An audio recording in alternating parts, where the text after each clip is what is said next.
তামিলনাড়ুর চেন্নাইয়ের আন্নাসালাইতে অবস্থিত থাউজেন্ড লাইটস মস্ক শিয়া মুসলমানদের প্রেয়ারের জন্য এক সম্মানিত স্থান।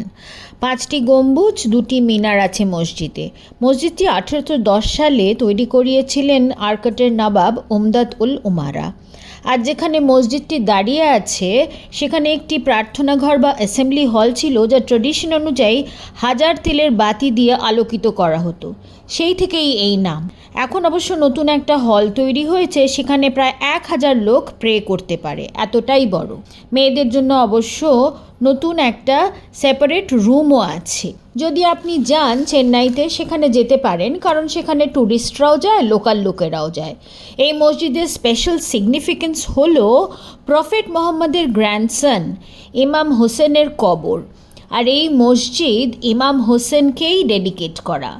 তাই মহরম খুব শ্রদ্ধার সঙ্গে পালন করা হয়, আর মসজিদটাকে খুব সুন্দর করে সেই সময় সাজানো হয়। তখন খুবই সুন্দর লাগে দেখতে মসজিদটাকে। যদি সময় পান ঘুরে আসবেন।